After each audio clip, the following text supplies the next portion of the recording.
there was a national call to action for people to hold a rally all across the country to, to make sure that we demand that the federal government do a federal suit on Zimmerman. What we need,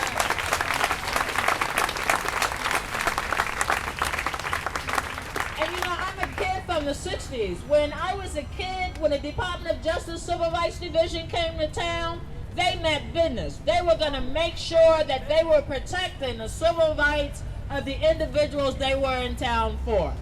I wish I could tell you I have as much confidence in today's Department of Justice Civil Rights Division as my parents had in theirs, but I don't. Because what I've seen so far is that they protect the status quo. Why do we end up with mass incarceration? Because the federal government provides incentives to police departments to militarize, to go and target people for drugs and guns and other activities. In fact, we have a federal government that creates their own terrorists so that they can go off and try and convict them and put them in jail.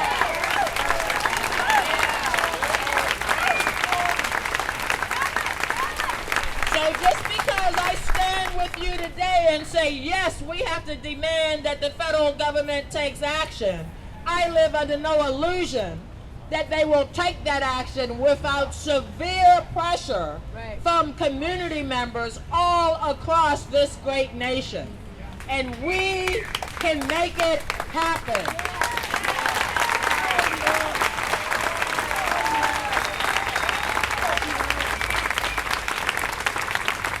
Anytime I can stand next to Joanne Hardesty, I'm honored to stand next to Joanne Hardesty. Because by random luck, I happen to be on a civil rights history tour with high school students through Selma and Birmingham and Montgomery during the last week of the trial and the deliberations. And I'm pulling out from my journals conversations and questions that I had with these high school students who were from all over the country. Because we couldn't help but wonder if the thousands of people whose lives were taken in Birmingham as we're walking through the park where Bull Connor turned fire hoses and when he turned dogs on children, we couldn't help but wonder that the system that those people were fighting to be an equal part of, would they ever have guessed that in 60 years that very system would be putting a murdered child on trial while it lets a murderer go free?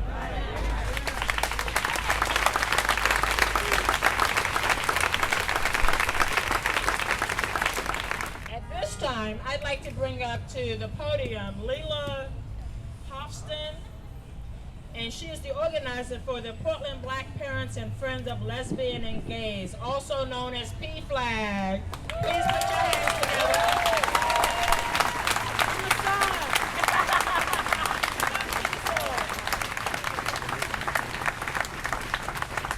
Firstly, I really want to thank everyone who showed up here today because on our way over here, I was afraid that there were more people in line for Voodoo Donuts that would be at this rally. So, thank you for showing up. Firstly, in the melee of the past couple of weeks, I've spent a lot of time analyzing my anger and trying to find out what's really at the base of it. And discerning between the hyperbole has been the hardest part of that. But beyond the chatter of social media and politics, the element that stings the most is the shattering of my illusion of safety. Because as a marginalized person, I've been fed a lot of truisms about what is safe. Step and fetch, play basketball, make music, make art, do the things that are safe and that are normalize you. Blend and homogenize, and you will be safe. Buy Nike, buy Apple, blend, homogenize. Don't wear that short skirt. Don't walk late at night. Don't be uppity and the police won't bother you. Don't demand a raise and you can keep your job. Be complacent and do everything you can to emulate white heteronormativity, and you will be tolerated. You will be allowed to participate in mainstream society, and you will be safe. And we believed it, if only because we want to so badly. Even though we watch the contrary happen on a daily basis, a black Harvard professor can't get accidentally locked out of his own home without police scrutiny.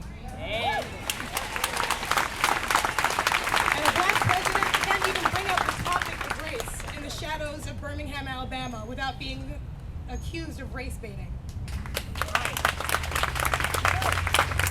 And let's be honest, even in our little Portland bubble, we don't really care about our black children unless we can use them to unless we can use them as poster children for fluoride. Right. That's right. Yes. And right now, I feel more than anything that we can't wait any longer. We shouldn't have waited until this young man lost his life and his killer walked away free. That's right. You shouldn't have to wait the next time someone follows you in the store, someone scrutinizes your clothing, someone questions your abilities or your ethnicity, and someone decides not to validate who you are by questioning you. We cannot wait any longer, and we have to be responsible for interrupting each other's oppression, for taking responsibility for each other's safety and for each other's well-being. We cannot wait any longer, and we must step forward together. Thank you.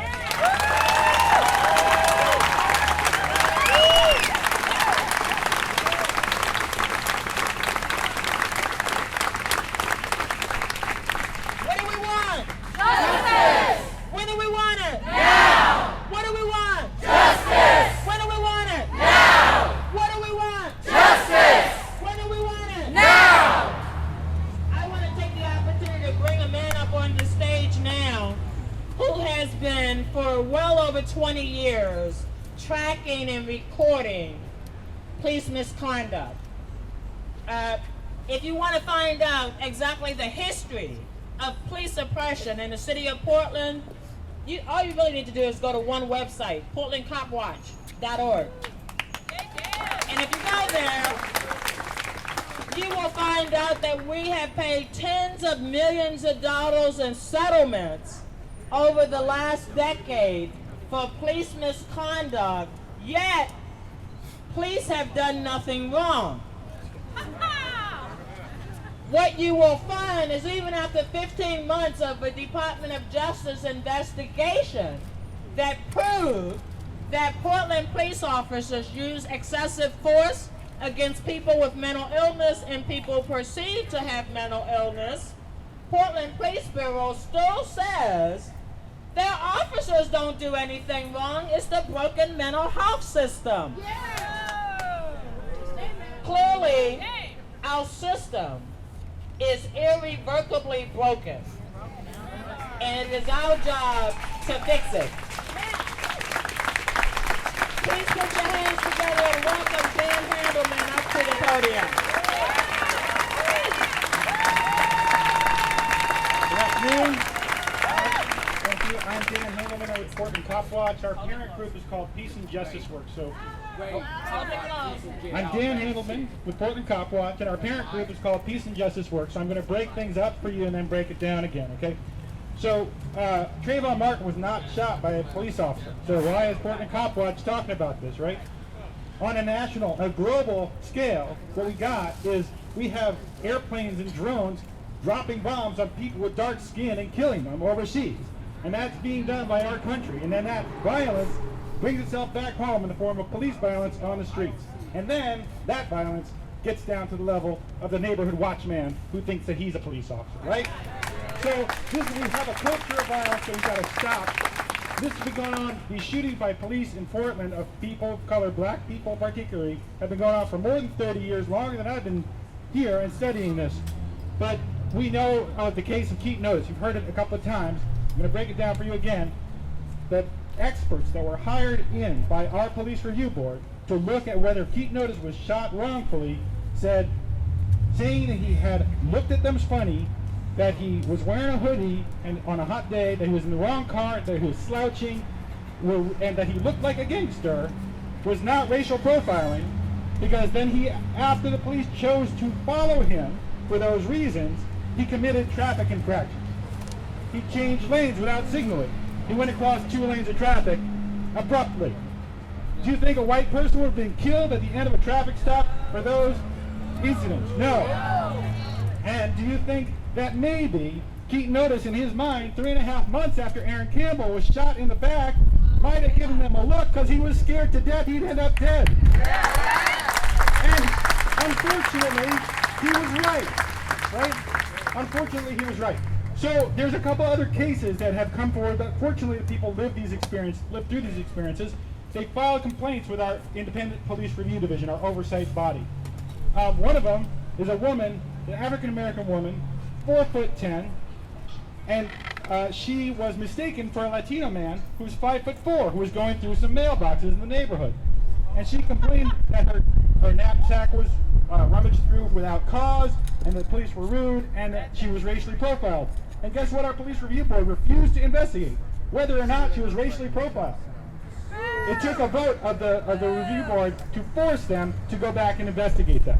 Now there's a second case, Mr. Floyd McCorvey, and his case is coming up at the beginning of next month. He was walking along the street by Fred Meyer's in Northwest, and they said, "Are you a pimp?" They said, "Are you a pimp? Is that woman with you? Is she one of your girls?" And they patted him down. They found a marijuana pipe, and they said, "Is this a crack pipe?" And then they said, "Hey, you live in public housing. We're paying for your housing." And the review board, when they're looking at that, they said, "We don't see an allegation of racial profiling." Is that sound racial profiling to you? Yeah. Okay, well, I think so too. So Mr. McCorvey filed a complaint. The review board asked the city to investigate, and the city said, "No, we're not going to do it." Because at best, we'll come out with a he said, she said answer. Yeah, so our Citizen Review Committee, the 9-member board that allegedly represents us, but they stood up for his rights. They demanded that the city do the investigation, and the city again said no. Surrounding us is the so-called justice system, all around us. And you know, being in this city for 53 years, and never had a problem, but all of a sudden, our children are having a problem. They are taking our children from us, okay? And for 3 years, I have been on the doorsteps of all these little buildings and have talked to these people. And they really think that we're crazy, that, you know, we don't know what's going on, we don't know what we see, we don't know what we hear, and we're looking right at it. But yet again, them and their little partners will gang up and say, "Oh no, you're not seeing the right thing." My son was driving up Grand Avenue, minding his own business. And mind you that this incident took place the day after they fired another chief. So these guys were already pissed off. And these are the stories that were going on in the newspapers, Oregon Live. I mean, there was a whole bunch of stuff written about it. And it was almost like, oh, poor them. You know, we were just doing our job. Well, if you're doing your job, you're supposed to serve and protect. And do community, learn. When I was growing up, the police officers knew my name. They knew everybody's name pretty much over in Northeast because they were part of the community. They weren't running around being bullies and wearing their dark shades and driving up and down the street and looking at you like you done something. Yeah, it wasn't like that, you know?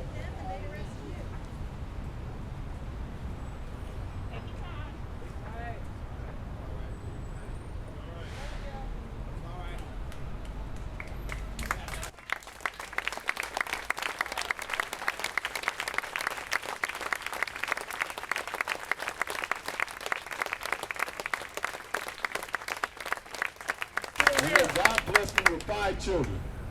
They're all adults, and they're good adults. And I always told my kids, be aware of your surroundings. Be aware, just be a good citizen. Just do right, go to school, get a job. You know, pay your taxes.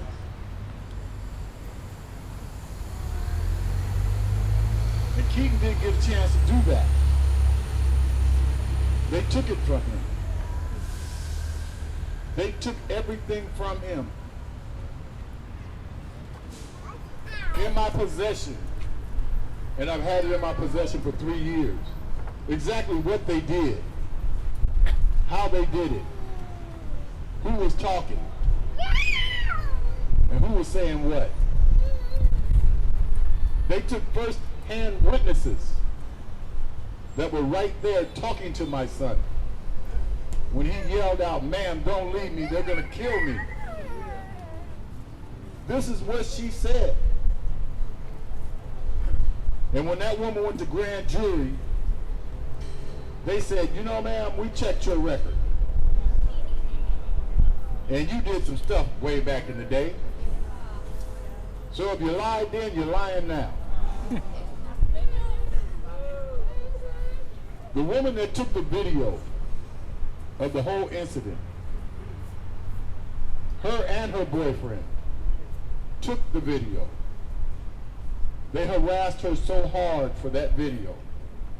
So hard. And that video will never leave my mind. Never. Because I hear my son yelling. I hear my son. I hear him say, "I have my hands up." And I hear the officer say, "Let's do it." And I hear a barrage of bullets going into my child's body.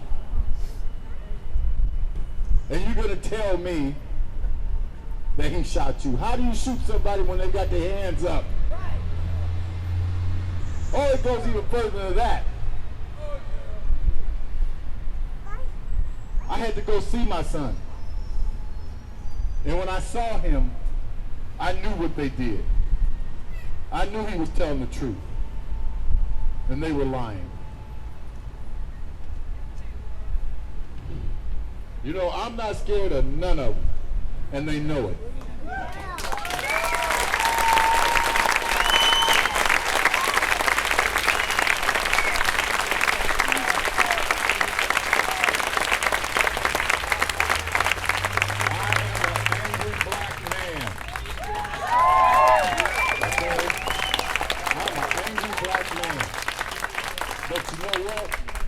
The right way.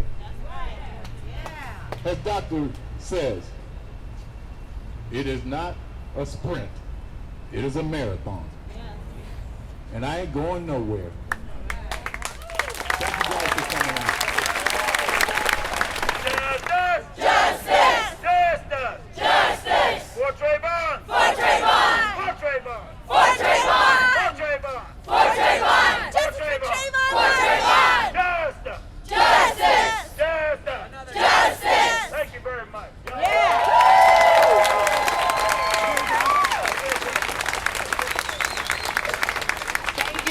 Thank you.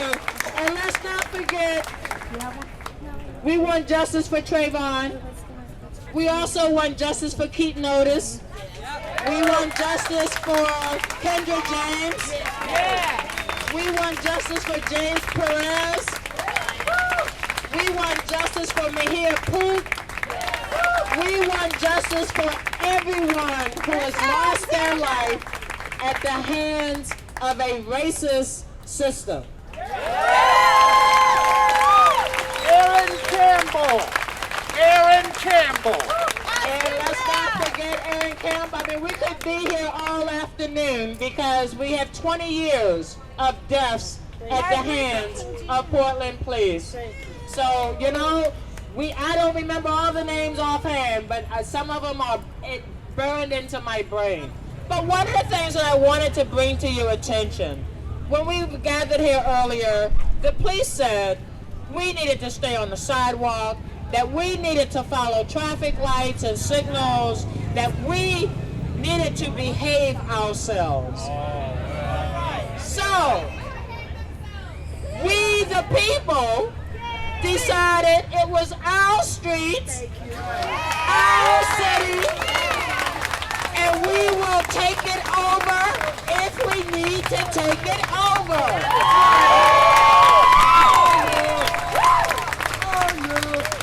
Next we're going to hear from Will. Come on, Will. Yes, I think I have a unique perspective on Southern justice. I am a semi-retired attorney. I did over 300 jury trials in the South. I thought I'd seen all the racist crap available. Lots of people murdered by police. About every other week I had defendants who were beat up so bad by the cops they couldn't tell me their story. But this Trayvon case is a little bit different. It is a massively teachable situation, and we need to understand why this unjust verdict is the result of a racist system. Had this been a white victim, you know it would have been different. What we got from the prosecution was a flat-footed, blunderbuss approach to a very simple proposition. Assume, stand your ground. Those are three very easy to understand words in the English language. Standing, a situation of stasis. Your ground, your place that you're standing. How could it possibly be the case that an aggressive person following somebody, arguably stalking somebody in pursuit of somebody, can be standing their ground? It boggles the mind. It is the most Orwellian, Alice in Wonderland abuse of language to say that Zimmerman could be in hot pursuit of somebody around, following around, stalking around, and be standing ground. Oh, yeah. The irony of this is, if anybody had stand the ground rights, it was Trayvon. So this is what you get. It's a racist system. Gotta change it. That's a wrap up. Thank you. I'm holding a picture here on my phone. It's Governor Hatfield, the man who that building is named after. And in the picture also is my father and my mother, and also me at 8.5 months. I'm still not quite born yet. But there it is right there if you want to see it. My father was the president of the NAACP here in Portland, Oregon. Yes, sir. And he fought incredible battles against Terry Shrunk, Edith Green, the Housing Authority of Portland, and every other institution, that doesn't want to deal with the racist problem that they have. It's insane that we're still doing this. I never thought, 50 years later, that I would have to pick up the mantle, because I really didn't expect all that. I don't know how many of you remember that the law in the United States of America used to be, if you had one drop of black blood, you were black. Right? Hey, my name is Jennifer Lanier. I am an African American woman. I am a Native American woman. I am a little teeny weeny big Caucasian woman as well. I am an actor. I am a mother. I am an auntie. I am someone who cares about kids a lot. I work for kids. I spent years doing theater for kids, and I love it. I have spent years worrying about kids. And this whole Trayvon Martin situation has torn me up inside, flipped my insides around. Because all I can think of are the beautiful people I know, the beautiful black kids that I know who are walking around out there going to get something from a convenience store, going to get a Dr. Pepper, going to get some Skittles, and have to worry about someone who allegedly is around to protect them. It's torn me up inside. I love my babies. I love my nephews. I love all the kids I have ever worked for. And it's scary, it's terrifying to me to think that this is where we are now. I cry for Trayvon. I cry for all the kids, whether they're little or whether they're old like me now. I cry for all of them that have had to deal with injustice when all they thought they were doing was getting a snack. I'm glad all y'all are here. Go to the places where you work. Be who you are. Speak what you know to all the people around you. That's the only way injustice becomes justice, is when we talk out, right? Thank you. Someone asked me to mention the trap that young people fall into when they find themselves facing the criminal injustice system. And here's how it works. The DA will give 3 or 4 mandatory minimum charges against them, right? So if in Oregon, you are considered an adult at 15 for the purpose of the criminal injustice system. And so if you are 15 or older and you are facing felony charges, in Oregon, you are charged as an adult. That's number one. So what it means when you're charged as an adult is that your parents don't get to be in the room with you, helping you to make decisions about your future. Right? Now think about living in a state where you're not old enough to drive, you're not old enough to vote, you're not old enough to go to war, but you are old enough to go to adult jail for a mandatory minimum period of time. That's the state of injustice that we live in. And so the person that asked me to mention this said, please don't fall into the trap of accepting plea bargains. That's right. And if you've read Michelle Alexander's book, she says the exact same thing. Don't fall into that trap. But I gotta tell you, if I was a 15-year-old kid, Right. and I have an adult with authority telling me that I am facing 15 years in jail because of 3 mandatory minimum charges, Right. but if I just plead guilty to this, I could go home. Right. I gotta tell you, as a 15-year-old kid, I'd be pleading guilty as quickly as I possibly could so I could go home. Right. And so, as the adults, it's our job to educate our kids Right. so that they don't find themselves in that trap. Yeah. So, you're welcome.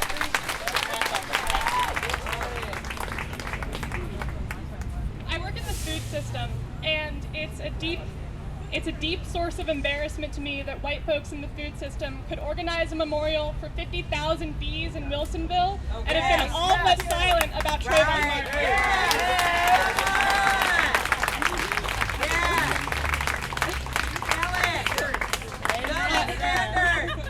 I also have the great fortune to know someone named LaDonna Redmond who works in the food justice movement out of Chicago. And she's taken it upon herself to organize a boycott of the Florida citrus industry, which is a $9 billion industry in the state of Florida. We've already seen that people in Florida are not going to bend to moral muscle, Right. because stand your ground exists at all. But maybe they'll bend to economic muscle. Yes. Mighty dollar. So let's boycott Florida. Let's boycott Florida orange juice. Let's boycott anything that comes out of the state of Florida until they repeal this racist law.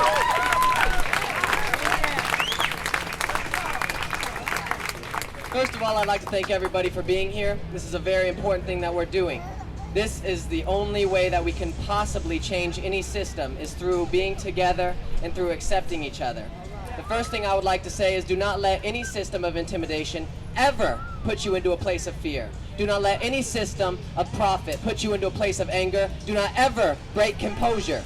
Through your life, you will be asked to break. They will force you to break. Do not ever break. We all rely on each other. We are all each other's crutches. Regardless of race and creed, each one of us has a say in this. And I appreciate everybody for showing face today, and I appreciate everybody for not being afraid, because today, in spite of one man who must have a fall in his life, our people are going to rise up before anything takes precedent over that. There is peace without justice. We will be peaceful regardless of how bad they want us to uprise in a violent way. We will remain peaceful through anything. And I'm here with you guys, and I appreciate you very much. The worst day I've ever had in Portland, Oregon in my 10 years of living in our beautiful city was in this building directly behind me, the Courthouse of Justice, where the day I fought my traffic ticket I got to sit in traffic court and hear one black man after another tell the same story.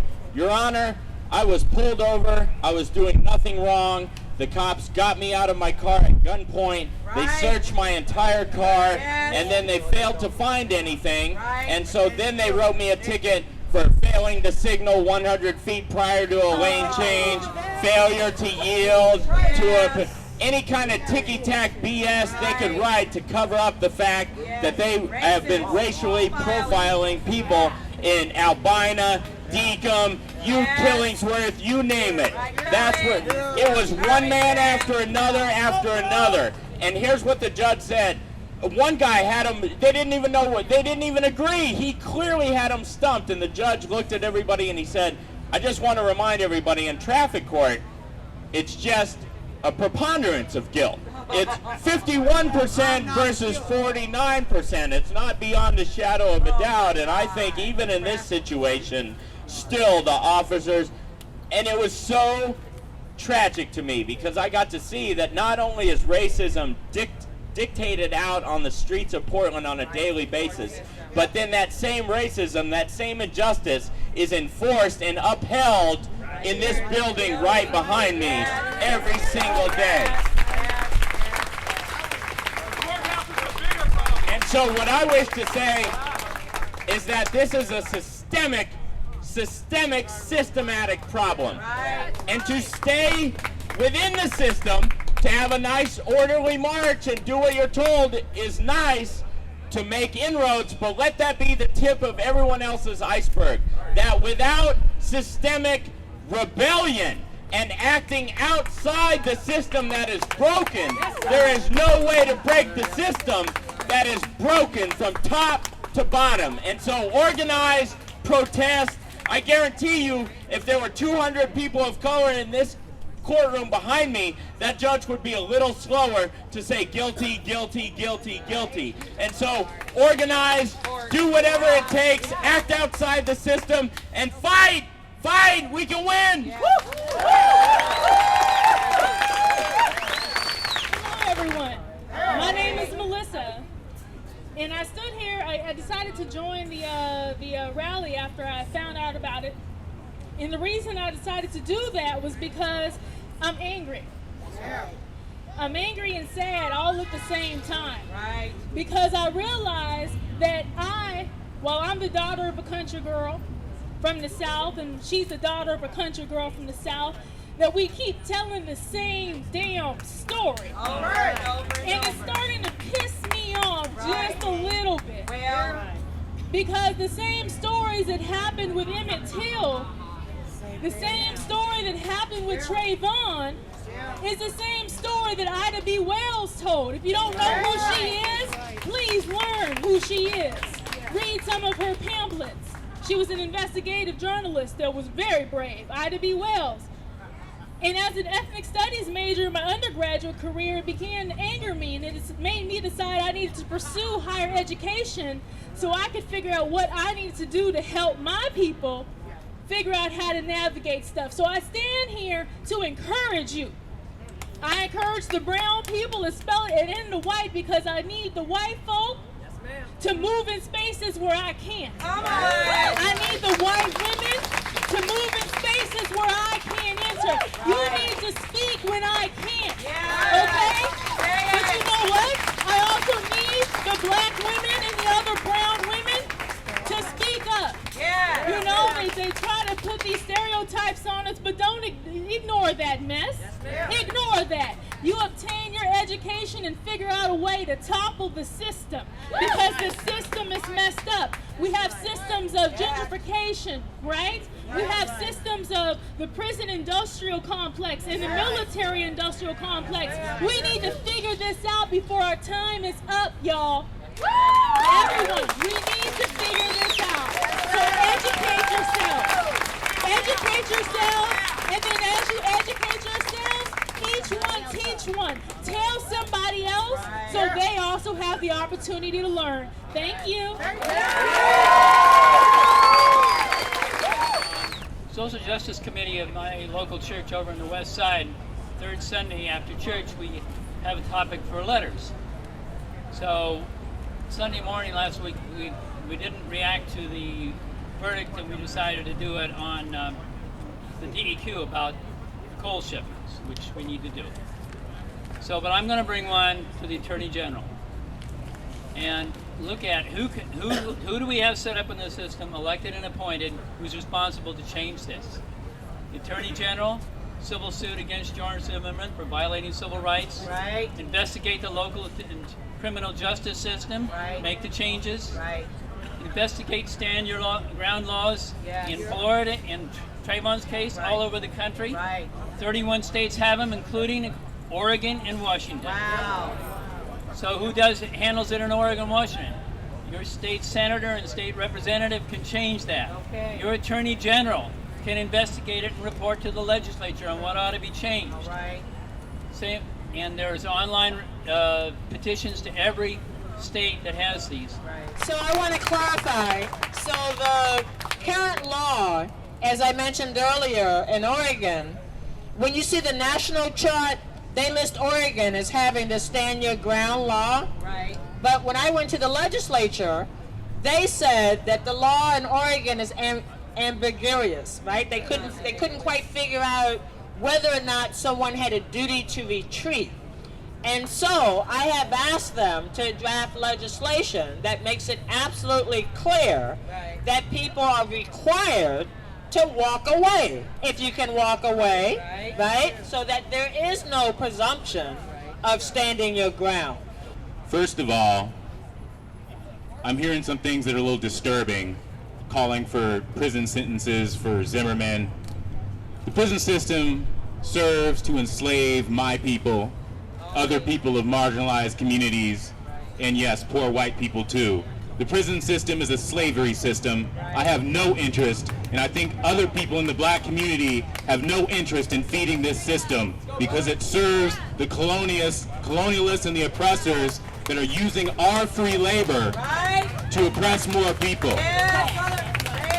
So as far as you law enforcement out there, and you neighborhood watch people, and you Uncle Toms out there that are turning our people into the system every day, the reason why I'm not afraid of you, and some of my brothers and sisters aren't afraid of you, is because we see who you truly are. We know who you are, and we know who we are. So I would encourage people in the community that don't look like me, that don't look like some of my brothers and sisters, to know this. You do not know who we are. Thank you. You don't know who we are, and we are not victims. We are victimized, but we are not victims. So we can stay all day talking about changing legislation, and we can friggin' cheer Obama on every time he says some more racist shit on the television. But let me tell you this system was not designed to care about people like me. The system was not designed to care about people like you. Okay? The system is not working for people like you and people like me. So all these marches are not the answer, because it's been decades since people have been marching in this country. Black people, people of color, which is a racist statement in itself, but we'll use that because that's what people understand right now.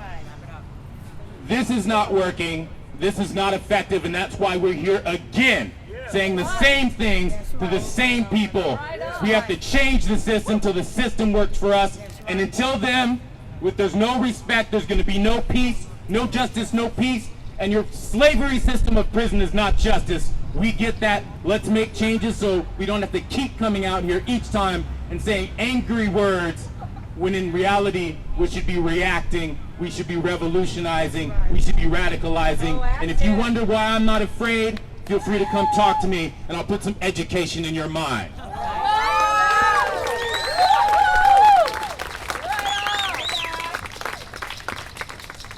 Well, I gotta say, I'm not one that, I don't like marching. I don't like protest march. I don't like organizing protest march. I don't like testifying at city council. Don't like going down to the state legislature, but I do it. And why do I do it? Because I want to stand up and be counted. I want to be a part of making the system better. Do I think that passing a piece of legislation worked, when the Civil Rights Act was passed in 1968, we'd have all had equal rights, and we wouldn't be here today. So don't be under the illusion that I think just passing a piece of legislation is what it's going to take. But I tell you, what it's really going to take is for us to spend more eyeball to eyeball time. Right. For you to get to know me, so that you're not afraid of this black face with dreads walking down the street. Right? That's what it's going to take. It's going to take you walking up to someone that looks Asian and introducing yourself and getting to know who they are as people. That's right. Not assuming that what you read in the book or in the newspaper or heard on the news reflects who they are as people. Right. Right? We all have a history. Right. We all came to this country from somewhere else. Tell the story. So when we talk about this divide around immigration, did we forget that everybody in America is an immigrant? So we've got a lot of work to do, and what we've done is actually allowed the biggest voices to set the national stage. And the money. And by putting so much money into the political system that it drowns out the voices of regular people. Right. We will never be able to match their money. But guess what? We can match them with bodies and commitment and people who are willing to do the hard work. The work. Work. And it is hard work. That's right. You may not know this, some of you weren't born, but people died for the right to vote in this country. That's right. People died to be able to eat side by side, black and white, in a diner in this country. That's right. People died because they tried to get a house in a neighborhood that was coming up. Right. So let me tell you, when we say this is a marathon, for those who've been fighting this fight over and over and over again, we continue to fight because we have to. What else would I do? Could I go home and just put my feet up and not care about the children in our community? No. And so the fact that we all came together today, we stand in our ground.